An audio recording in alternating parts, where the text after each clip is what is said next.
Attention all you rule breakers, you misfits and troublemakers, all you free spirits and pioneers, all you visionaries and nonconformists. Everything the establishment has told you is wrong with you is actually what's right with you. You see things others don't. You are hardwired to change the world. You are listening to the Spiritual Activist Radio Show, and I am Rahasia Uncensored, where we look at the world not as it is, but as we know it can be, if and only if we have the courage to question the answers we've been given. This is our world, and it's time for us to take it back.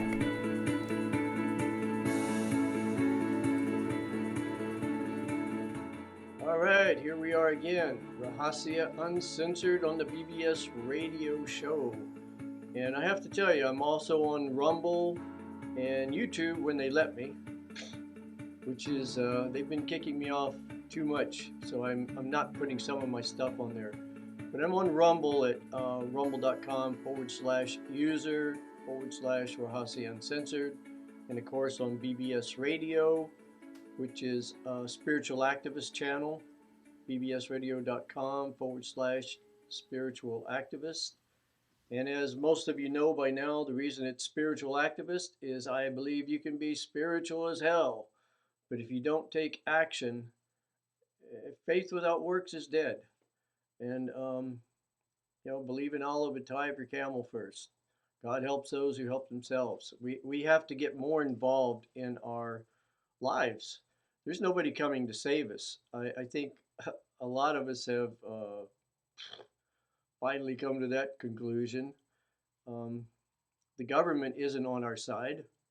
You know, I was listening to Glenn Beck the other day, and he was interviewing somebody that wrote a book, The Red something, damn it. I should have this information more handy when I'm going to talk about it. But if you look up Glenn Beck, author, China, it'll pull it up. And it perfectly lays out how Biden and his family, Hunter Biden and brother and Nancy Pelosi and 3 or 4 high up people in Congress have deep, verifiable Chinese connections. I mean, they're making millions and millions of dollars off of the Chinese.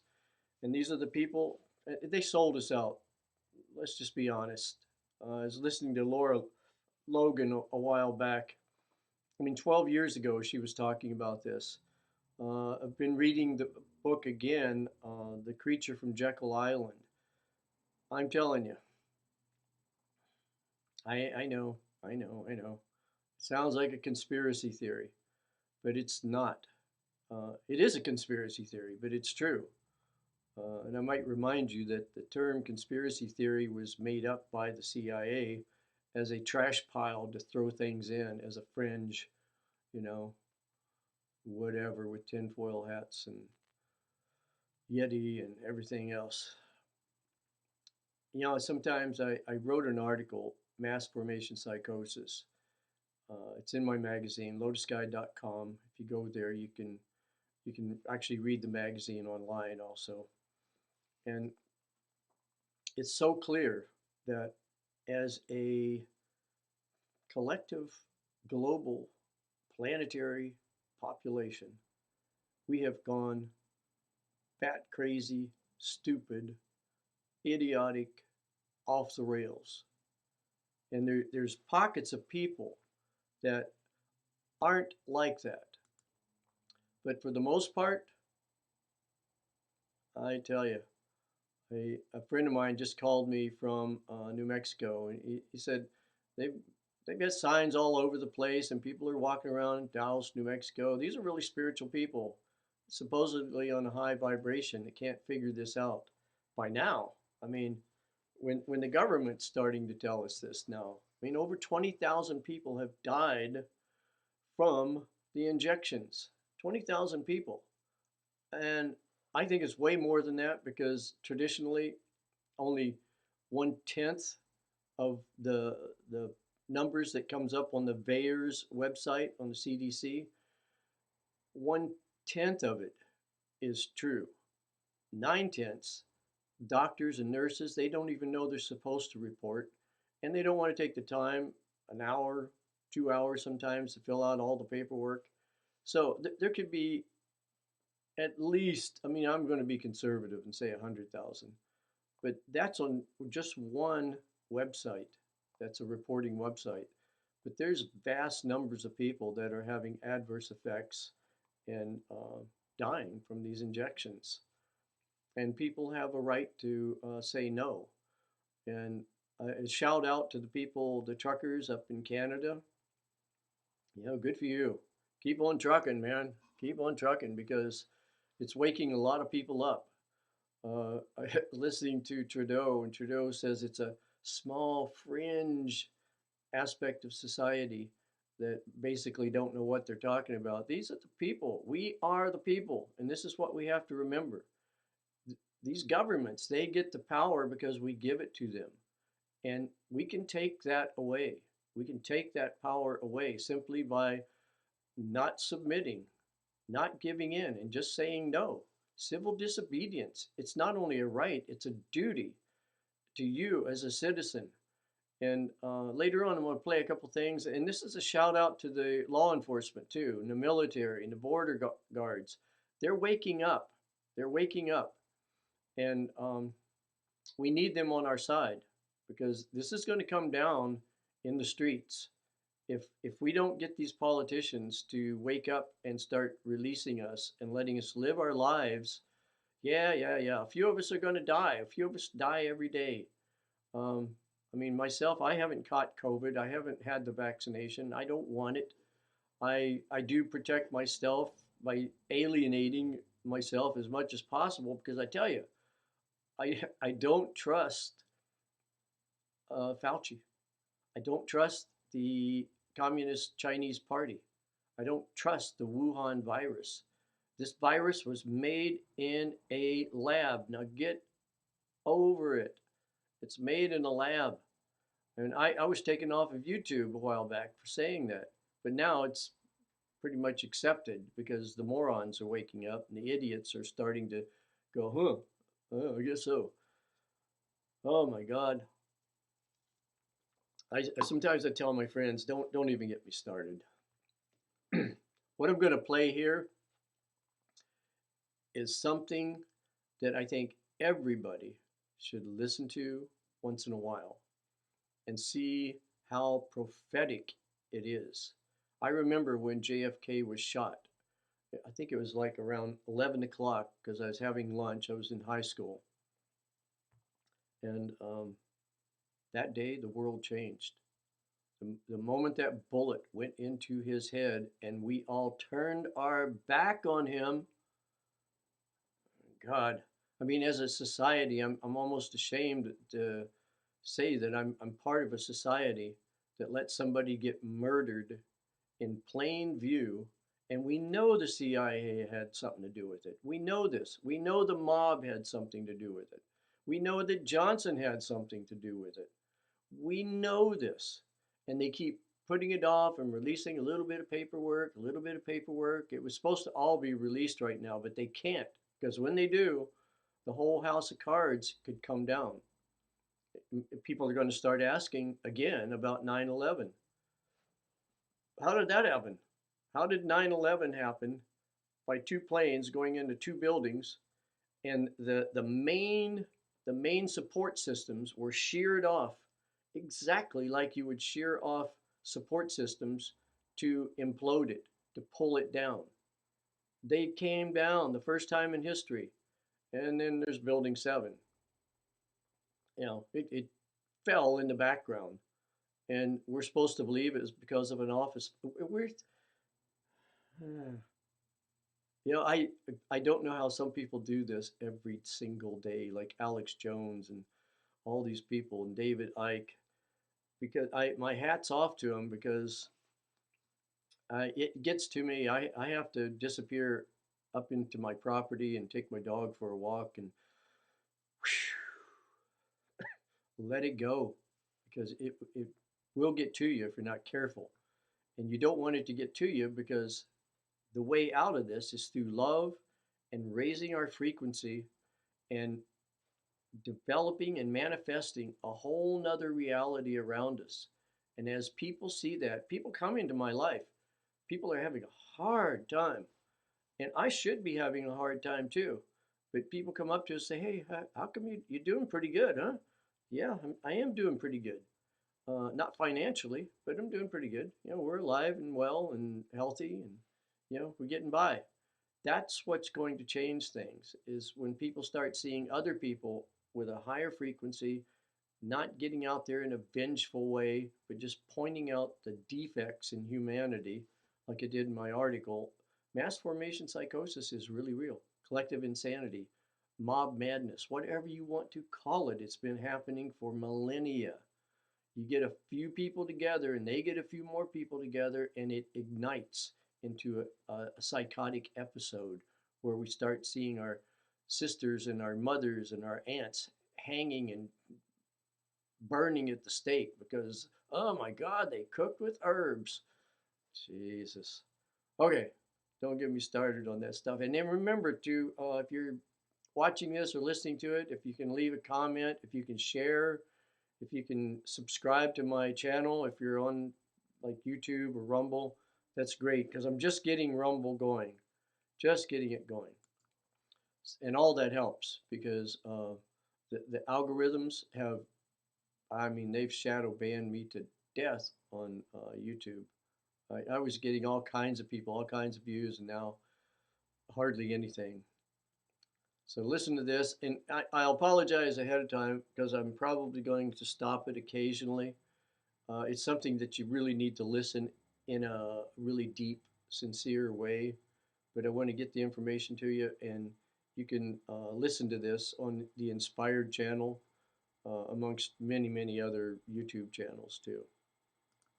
Ladies and gentlemen, the very word secrecy is repugnant in a free and open society. And we are, as a people, inherently and historically opposed to secret societies, to secret oaths. Now keep in mind, most of our presidents and a good amount of people that's in our Congress and senators, and they've all been to the Skull and Bones. They all go to the, what's that place outside of San Francisco? Bohemian Grove. I mean, Alex Jones exposed that. They're out there in the forest, you know, running around naked and having all kinds of satanic worshiping of killing babies. That they were caught doing it on video, and they said, well, okay, yeah, it's true, but the baby isn't real, as if that's some kind of, we're supposed to go, oh, okay, so it was a satanic ritual. You were killing a little plastic baby. Okay, that's fine then. Come on, Jesus. And to secret proceedings. We decided long ago that the dangers of excessive and unwarranted concealment of pertinent facts far outweigh the dangers which are cited to justify it. This is called national security. In the name of national security, they hide so much, and it has nothing to do with national security. It has to do with their security. Even today, there is little value in opposing the threat of a closed society by imitating its arbitrary restrictions. Even today, there is little value in ensuring the survival of our nation if our traditions do not survive with it. And I think as we look around right now, it's so easy to see that our traditions are going away. You can't sing the Star Spangled Banner or the anthem or anything at football games. The guy that heads the football agency, you know, he's speaking up for the Chinese government. I heard one of them, I think he had to do with the basketball. He said, you know, I don't care about the Uyghurs. That's another thing too. The Chinese government had one of the Uyghurs help light the torch. I mean, how stupid do they think we are? I don't know. That's a good question, though. And there is very grave danger that an announced need for increased security will be seized upon by those anxious to expand its meaning to the very limits of official censorship and concealment. Okay, I mean, if you don't see that happening right now, It's because you're part of the mass psychosis. It's, the censorship is beyond belief. And I think it was like one of Goebbels or one of Nazi Germany's propaganda said the bigger the lie, the easier it is to get people to believe it because people say, oh, I mean, if that's a lie, surely it would be uncovered. And it is being uncovered, but people are just so psychotically hypnotized by fear and CNN, although that's vaporizing right before our eyes with all the. I mean, one guy was caught uh, manipulating a mom to bring her 9-year-old daughter to his house for pedophilia, uh, and it just goes on and on and on. Lemon grinding himself and touching himself and putting his hand on the other guy's face in a bar with a bunch of witnesses. And who was the other guy? Oh, what's his name? Chris Cuomo. Need I say more? I mean, protecting his brother that was fondling women throughout his career. I mean, using his CNN affiliate to protect him and censor out and filter, and actually went to get bad negative information on the women that was accusing him. And now with Jeff, the guy that's the head of CNN, he's getting he's quitting because he had a relationship with a woman. Thank goodness, at least that seems normal. But he didn't tell anybody about it. You tell me that is why he's stepping down? No, he's stepping down and he's throwing people a bone. That's why I'm stepping down, because Chris Cuomo has something on him, and he had to come up with a reason to step down. You watch, it's all coming out. It's like that's the thing about lies. Eventually, they just rot away, and we see them. That I do not intend to permit to the extent that it's in my control. And what did they do? They took it out of his control by putting a bullet in his head. And no official of my administration, whether his rank is high or low, civilian or military, should interpret my words here tonight as an excuse to censor the news. Man, I wish we had him now. Man, I wish we had him now. Because now we have the government asking big tech and news to filter out any dissenting information that they don't agree with. They're calling it disinformation, misinformation, dangerous. I mean, look at Joe Rogan. I mean, he had two of the most highly qualified doctors on the planet, and they're saying that he was, I forget what they call the doctors, but discounted everything. All of the one doctor, McCullough, he's the most peer-reviewed doctor in the history of the world in his field. Malone, he's the one that developed the mRNA treatment that they're using in Pfizer and Moderna, and I think Johnson & Johnson too, but they're just not saying. And he's saying that this isn't what that technology was for, and it's dangerous. And now they're trying to take Joe Rogan off. I think they picked with the wrong guy. He gets 12 to 15 times more views than CNN. That's what they're actually pissed off about. Stifle dissent, to cover up our mistakes, or to withhold from the press and the public the facts they deserve to know.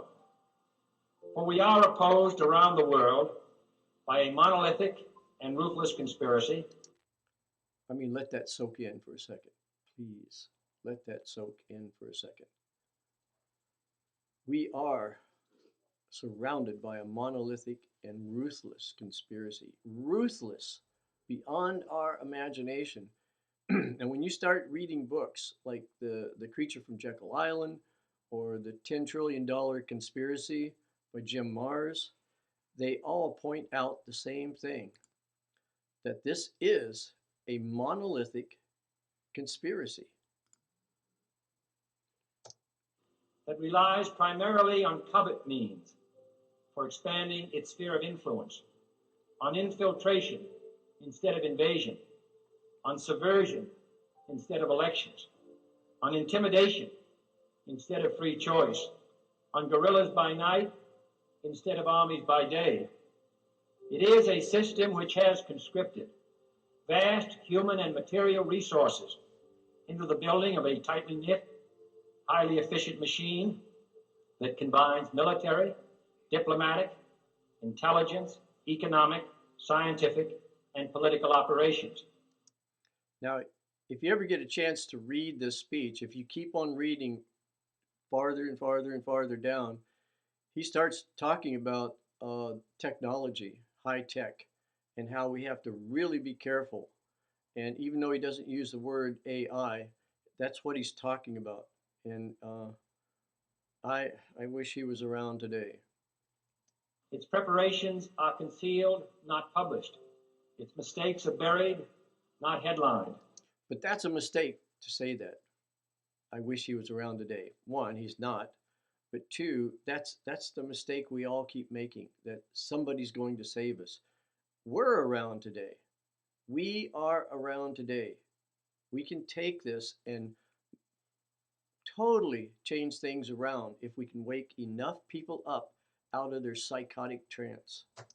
Its dissenters are silenced, not praised.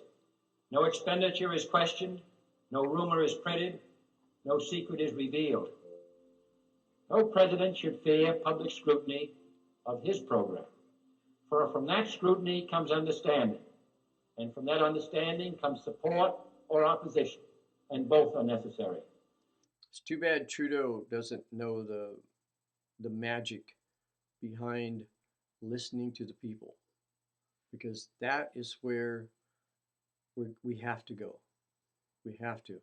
We can't let this devolve into a revolution. I'm not asking your newspapers to support an administration, but I am asking your help in the tremendous task of informing and alerting the American people. For I have complete confidence in the response and dedication of our citizens whenever they are fully informed. And that's the thing they're afraid of, an informed citizenry. Because once you see it, you can't unsee it. I mean, I've seen some things in my life that I wish I could unsee, but I can't. But this, you don't want to unsee it, and you can't. Once you start waking up to what's going on, you can't unsee it. I remember somebody showed me a picture of a donkey and a cart embedded into this mesh of brambles and bushes and trees and everything. It was a jungle of just looked like a, and you couldn't see the donkey in the cart. To save your life, you couldn't see it until somebody points it out. Once they point it out, every time you look at it, the donkey in the cart jumps out. And that's what happens out on the news. When I'm watching the news now, the truth jumps out from all the garbage and the bullshit and the lies and deception and deceit. It just, the truth just, bam, hits you right in the face. I not only could not stifle controversy among your readers, I welcome it. This administration intends to be candid about its errors. For as a wise man once said, an error doesn't become a mistake until you refuse to correct it. We intend to accept full responsibility for our errors, and we expect you to point them out when we miss them. Without debate, without criticism, no administration and no country can succeed, and no republic can survive. That is why the Athenian lawmaker Solon decreed it a crime for any citizen to shrink from controversy. And that is why our press was protected by the First Amendment, the only business in America specifically protected by the Constitution, not primarily to amuse and entertain, not to emphasize the trivial and the sentimental, not to simply give the public what it wants, but to inform, to arouse, to reflect, to state our dangers and our opportunities, to indicate our crises and our choices, to lead, mold, educate, and sometimes even anger public opinion. Man, Every time I listen to this, it like touches me deeply because those days are so gone, but we still can bring it back. We have no free press. And I think it's important for all of us to remember, and our government to remember. You know, our government needs to be afraid of us. We shouldn't be afraid of our government. We're the ones that supports them. We need to really take control of what's going on right now. Because if the First Amendment goes, well, there's a reason the Second Amendment comes into play. And they're trying to take that away too, the right to bear arms. That's the only reason we're not getting trampled right now, is because we have a constitution and a well-armed citizenry. Now, if they had this in Australia, this nonsense wouldn't be happening. But they don't have the legal backup of a constitution that really lays out the rights of people. We have that, but they've somehow put us to sleep in this crazy world that we're not taking advantage of the strengths that we have. And if we don't start, we're going to lose them all. This means greater coverage and analysis of international news, for it is no longer far away and foreign, but close at hand and local. It means greater attention to improved understanding of the news, as well as improved transmission. And it means, finally, that government at all levels must meet its obligation to provide you with the fullest possible information outside the narrowest limits of national security. And so it is to the printing press, to the recorder of man's deeds, the keeper of his conscience, the courier of his news, that we look for strength and assistance, confident that with your help, man will be what he was born to be, free and independent. And here we are. You know, why should, it just came to my mind, why should I be the one that should be doing what I'm doing right now? This should be Fox and CNN and MSNBC, ABC, all the alphabet networks. This should be them doing their job. I shouldn't have to do this. There's other things I'd rather be doing. I'd rather be talking about UFOs and are we alone in the universe? Who am I? You know, psychotropic drugs, waking up my pineal gland. That is my life as a spiritual adventurer on this journey through space and time. I shouldn't have to be messing with this bullshit, you know, but they're not doing their job. So it's up to people like me to do what I can to speak out. Because if we don't, I'm telling you, this is not going to end well. And if it doesn't end well, we're looking at generations of enslavement. And I know that sounds like I'm fear-mongering or trying to create something, a conspiracy, but it's true.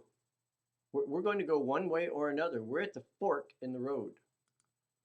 Now, I want to bring up something too, because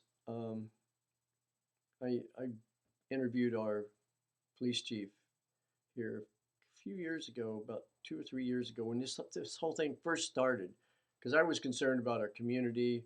And what are you going to do if Black Lives Matter or Antifa comes here? Are you just going to let them burn down the place and say it was a peaceful protest? And he told me, no. We are constitutional law enforcement. If they break the law, they're going to jail. I don't know if he would have held up during that. I don't know. But check out, this is Sheriff Mark Lamb. He's down in Arizona. And this is what we have to do. We have to start taking these people to task. And he's talking to other sheriffs and law enforcement. Listen to what he has to say. Sheriff Lamb out here in Arizona. So this video may touch some nerves, especially from some people in my profession. But I think it needs to be said. I continue to watch videos where people are being kicked out of restaurants and sometimes by force I just watched one in particular where a young boy and his family were being asked to leave a restaurant. Clearly, the boy is distraught. Very sad video to watch. Multiple police officers standing there, which what I believe is probably because the family wasn't vaccinated, asked to leave the restaurant. The only way that these ridiculous and unconstitutional mandates and orders, which are not laws, are going to continue is if you continue to enforce them. So I'm asking my brothers and sisters who put on this badge every day to have the courage to say no. Have the courage to stand up for the people and have the courage to stand up for what is right. This is what we have to do. We have to stand up for what is right. Whether you're in law enforcement, you can't just say, well, I'm just doing my job. You know, that's what Hitler's people said. And it didn't end well for them either, by the way. Look how it ended for Mussolini. He ended up being hung in the square. Look at Saddam Hussein. Look at Gaddafi. This does not end well for these people. When this shit starts coming down, you better be on the right side of the fence, because I've been in a situation once in Bolivia years and years ago where they went through a total. I went to bed one night and they had one government. Got up the next morning, they had another government. It was quick, and it was not safe down there. The taxi driver, I was staying outside of town. He says, "Get down when we go into town," and it's not pretty. And don't think it can't happen here. I remember Trump saying that this could end up like Argentina. And he says in his speech, he says, I think I was sort of serious about that, but it's turning out that it really is true. We're going to end up like Argentina if we're not careful. Now, this is in reference, what you're going to hear now, this is in reference to what happened in New York. Basically, it was an assassination of 2 police officers. Now, I know. You out there defund the police, and there's white supremacy and racism is built into the system. It's all nonsense. There are police officers that are racist, for sure. And there's black ones that are racist, for sure. There are Chinese that are racist, for sure. There are whites that are racist, for sure. But it's not built into the system. I had a friend tell me, no, it's, race is a big problem and it's built, it's systemic. I said, well, tell me one law, one rule built into the system that tells officers to go out and kill black people every day. There's none. And I've met a lot of police officers, and most of them are pretty nice people. I mean, I don't really respond all that well to authority figures, but I just sort of like stay out of their way. If they get in your face, you get back in their face. If they do something wrong, you say, hey, I'll see you in court. You take it to that level and fight it. But going out and assassinating police officers is not the thing that's going to keep our country in good working order.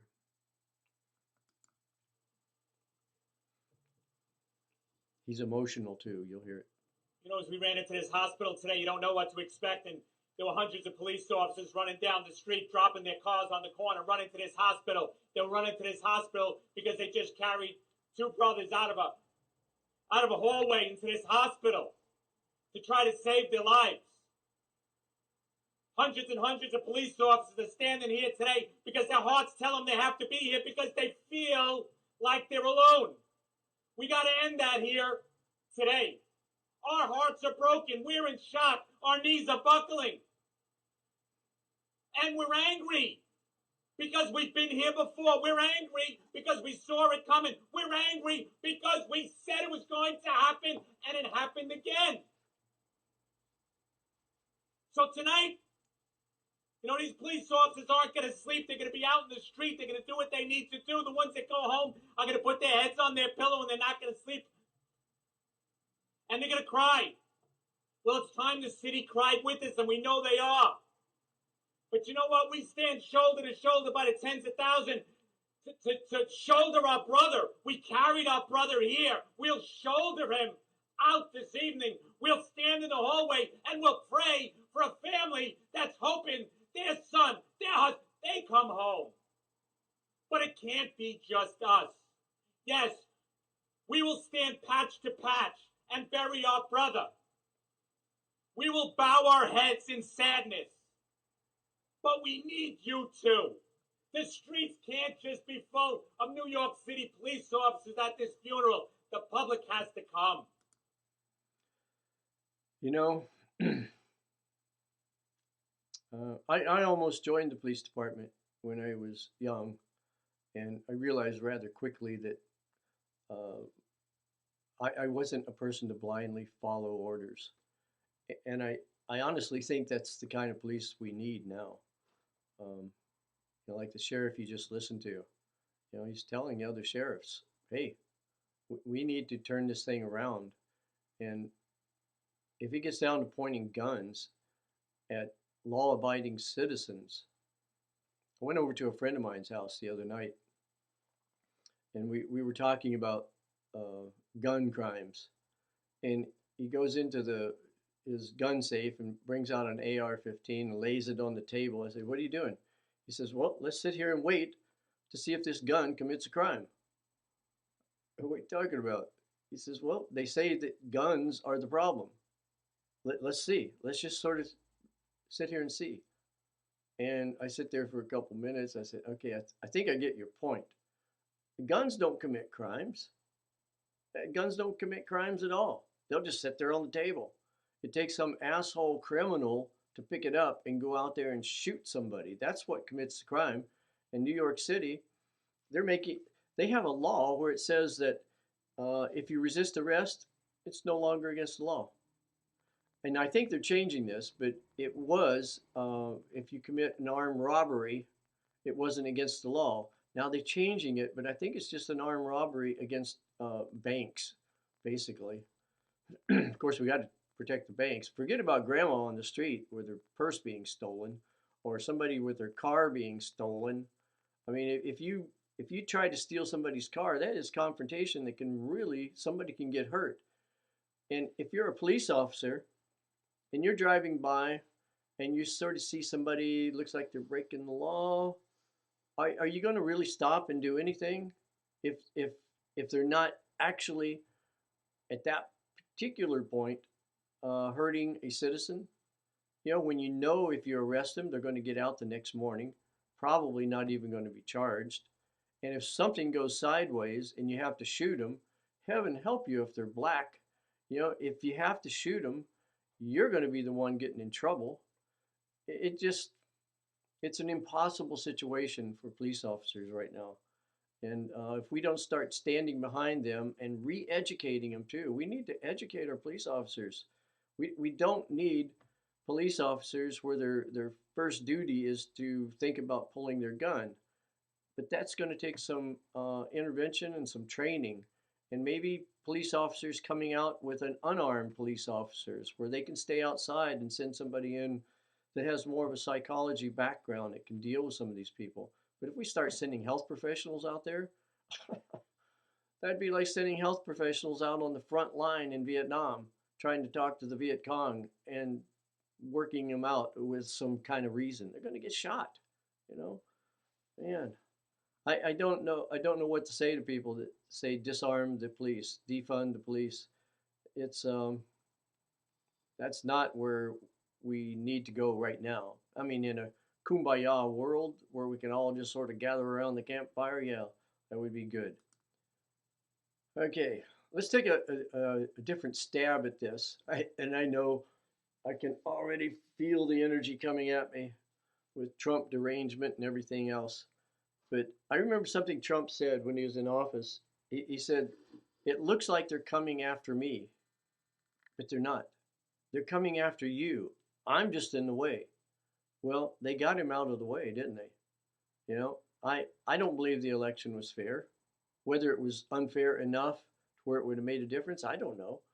Because we're not allowed to even talk about it, let alone look into it. But I miss this guy. I miss the freshness of, and I know he's hard to take. a little bit of an idiot, a moron sometimes, but he just sort of blurts it out. I mean, it's fake news, and everybody got up in a roar about that, but it is. And almost everything he said actually is turning around to be pretty much what it is. The radical Democrats are corrupt beyond belief. They are viciously and unconstitutionally using the federal, local, and state governments to prosecute and silence politicians like me, although I never consider myself to be a politician. But that's what they're doing. As an example, for years they've been going after my company, many years, using every trick in the book in an attempt to literally, if they can, put me in jail. They want to. I have to admit, I really do miss this guy for a number of reasons. I wish he would have been more soft spoken. I wish he would have been a little more diplomatic around the edges. But I mean, that's sort of like, some generals or some person in command, and he's standing up on the wall, and Genghis Khan is coming at you.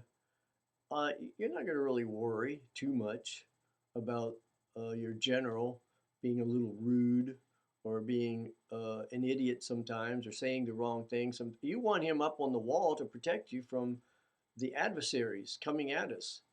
Now they're coming at us. They took the wall down. We don't even have a wall. We have open borders right now. We have open borders. They're completely shredding our Constitution, which is what binds us together as a people. And I should just read the Constitution sometime. My God, it's the most inspired document that you could ever read. And those founding fathers seen these days coming. They really thought this out, and I think they were inspired because it's pretty powerful, and I can see why our adversaries want to shred it. I know I'm going a little bit all over the map, but there's so much out there that I want to expose my listeners and viewers to, because it's so important. And follow up on some of these people. I mean, listen to the Glenn Beck program. Listen to Ben Shapiro. He's a little bit hard to take because he talks like a machine gun, but he's a young kid and he's quick. And what's his name? Dave Rubin report. He's really good too. There's a lot of good people out there. Louder with Crowder. He's really good, but he's so loud. I can only take about 5 minutes of him, and I have to shut it off. He is loud. But there's a lot of people out there talking. Now, this is Marjorie Taylor Greene, which they have suspended from Twitter. I don't know if she's been taken off of YouTube yet, but I'm sure she will. She's been fighting for us. And if we don't get behind the people that are fighting for us, what are we doing? What are we doing? If we're not brave enough to at least stand behind people that's on the front line, if you're not brave enough to be on the front line, okay, well, I get that. You have wife and kids and bills, and life is like overbearing right now, and it's a struggle and challenging, and maybe you're not ready to put it all on the line. But mark my words, if we don't band together, it's going to be put all on the line, because they're going to come after everything that we own. Listen to Klaus Schwab, World Economic Forum. You will own nothing and you will be happy. And he even says it with some kind of a German kind of an accent. I mean, these people are dead serious, and they're coming after us. Seriously. Well, and let's think about that, because the standard Republican thinking on this day is hide under your bed, hope the day passes, sort of survive and live through it. And there was a time I definitely thought, when we take power, one of the things I'm most looking forward to is disbanding this stupid committee and getting on with the work of the people.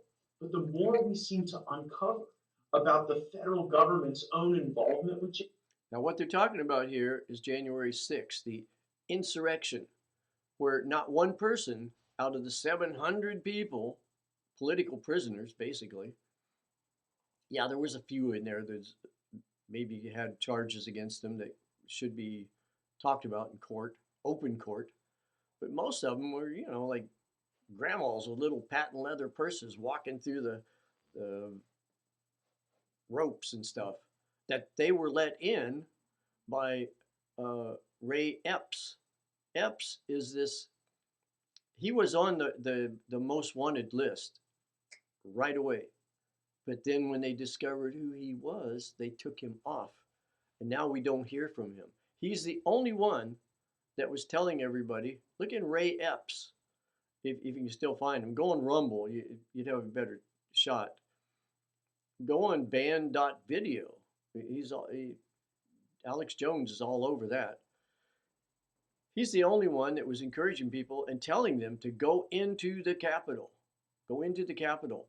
Not once has he been brought up in this supposed January 6th thing that they're looking into to try to catch everybody that was insurrectionist.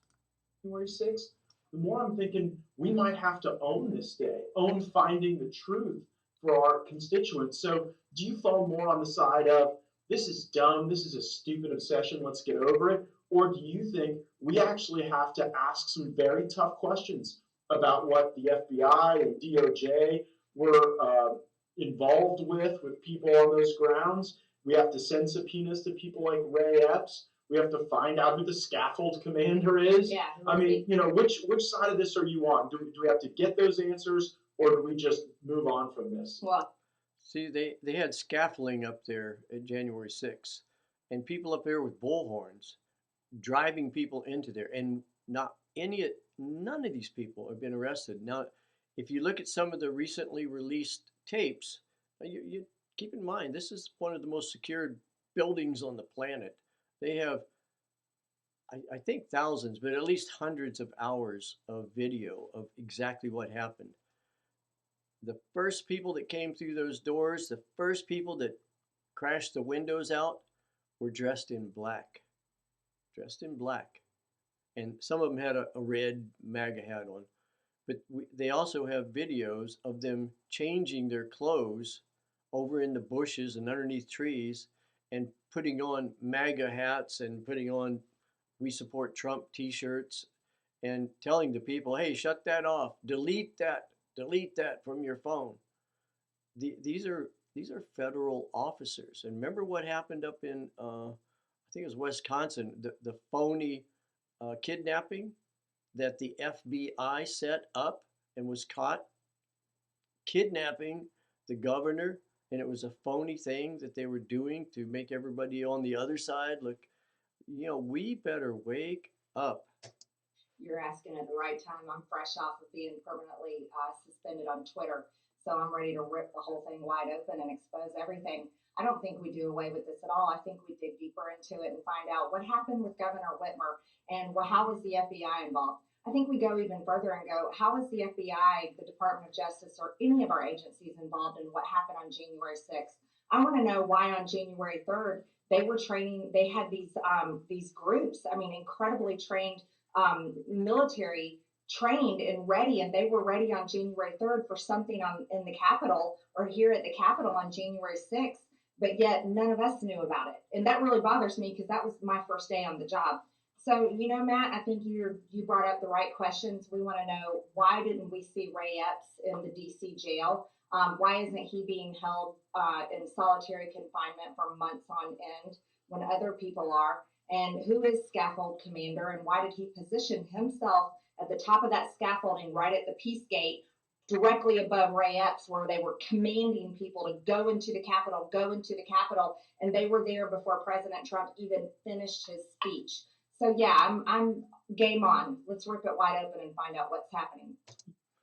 See, and keep in mind that when this was happening, Trump said, yeah, let's go to the Capitol and peacefully make our protests known. Now, they're trying to arrest Alex Jones, and I don't know how they can do it unless they just do it, which is actually how they're doing everything. They just do it. Alex Jones tried his best to keep people from going there because he's seen this way ahead of time that we were being set up. President Trump tried to get the National Guard to come in. Nancy Pelosi wouldn't allow it. She wouldn't allow it. It was her fault. They knew this was going to happen because they were orchestrating it, and they needed, and they even called it another Pearl Harbor event. And they're, oh my God. I heard Kamala Harris. I don't even like to call these people vice president and president. I don't even think they are. I don't like to pretend with them. We have a president that has dementia, and it's not funny anymore. It's not funny at all. It used to be a little bit funny at first, for about 10 minutes. But it's not funny anymore. And I lost my train of thought there. There's so much that gets us in our mind. Whoa, I'm so glad to be in this country, but I see it's going to disappear on us rather quickly if we're not careful. We're going to lose it all. And if you think that can't happen, you're a moron. Straight up, you're an absolute moron if you think that can't happen. This whole thing could end up like Venezuela. Totally like Venezuela. And because it's happening. And they want it to happen. You've probably heard this ad nauseum, but go and read Agenda 21, Agenda 30. Look what they're saying on the World Economic Forum. Look what they're saying on these globalist websites. They want total world domination. And right now, I don't know, a month ago I would say they're winning, but right now they're not winning. Now this is where it gets a little bit tricky, because if I see a snake in this room and just leave it alone, it just wanders around, and but if I get that snake cornered, that's when it gets dangerous. And we have these people cornered right now. It's all coming out. And if you don't see it, like I say, you're a moron and you're under mass formation psychosis. Totally. And if that hurts your feelings, well, get over it. I'm tired of messing around and being a little nice guy, because this isn't what's going to get things turned around. We have to get a spine. We have to start. Where are all the alpha males? Where are they? Where are the people like the Kennedys that got assassinated? Where's like the Martin Luther Kings, which got assassinated? There's a long list of people that have tried to speak it out that got assassinated.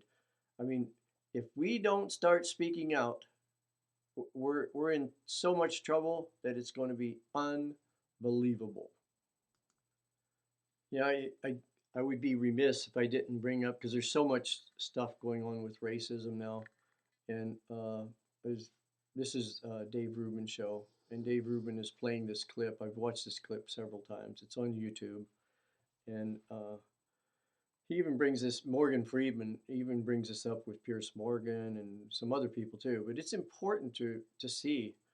Martin Luther King said we have to get to the point where we don't judge people by the color of their skin, but by the content of their character. And when you see some of these people out there that are black and white, yellow, green, doesn't matter, if we start judging them by their character, most of them would be voted out of office. But let's listen to, this is on 60 Minutes. Okay, this is on the Dave Rubin show. He's done a lot of these kinds of things, and this is Morgan Freeman that he's going to be showing. And it's just the absurdity of what we're being dragged into to do nothing more, excuse me, than divide us. And they divide us by religion, race, anything they can think of, socioeconomic groups, everything. Just check it out. Black History Month you find ridiculous. Why? You're going to relegate my history to a month? Oh, come on. What do you do with yours? Which month is White History Month? No, well, come on, tell me. Well, I'm Jewish. Okay. Which month is Jewish History Month? There isn't one. Oh. Why not? No. Do you want one? No. I don't either. I don't want a Black History Month. Black history is American history. How are we going to get rid of racism? Stop talking about it. And there it is. Stop talking about it. I know there are problems in racial communities and but if you drill down into it, you'll see that we're being orchestrated and manipulated through all kinds of bullshit. So here we are at the end of another program, and I thank you truly, deeply for your time. I know time is really valuable, and I thank you for spending a little bit of it with me. And what I'm trying to do on my podcast is expose you to as much as possible to where you can follow up on it. Now, the little snippets that I give, yeah, they're interesting, but you have to do your own research. You have to go out there and do your own research. If you want to start doing some research on what's going on right now with the psychological problems of pure out insanity that I see going on the planet, and if you don't think that can happen, ask the people of Cambodia. They still remember Pol Pot when he killed 1/3 of the people for wearing glasses. Go to www.lotusguide.com/information warfare. And I've put a selection of things on there to back up the article that I wrote for the magazine. And you can check out our magazine at lotusguide.com. And I think if you really, really enjoy what I'm doing, you can go to lotusguide.com/donations. There's a PayPal link there. It's all nice and secure. And if you want to make a sizable donation that you want to be a nonprofit donation, you can just get in touch with me at rahasia@usa.com.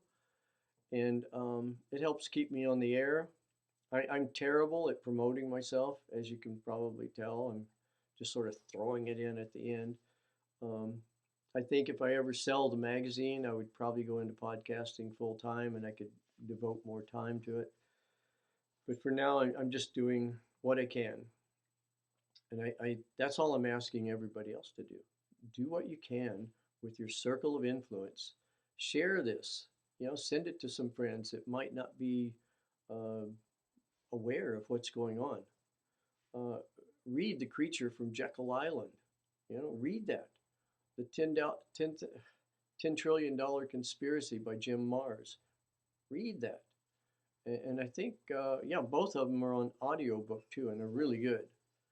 The Secret History of the World by Mark Booth.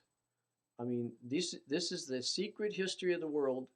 If there was one book I would tell you to read, that one is a good one. And it has an amazing audio version of that by Mark Booth. And it's from the secret history of the world is from the perspective of the secret societies and exactly what's going on right now. That's the real history, not the bullshit history that you get in history books from Will Durant. This is a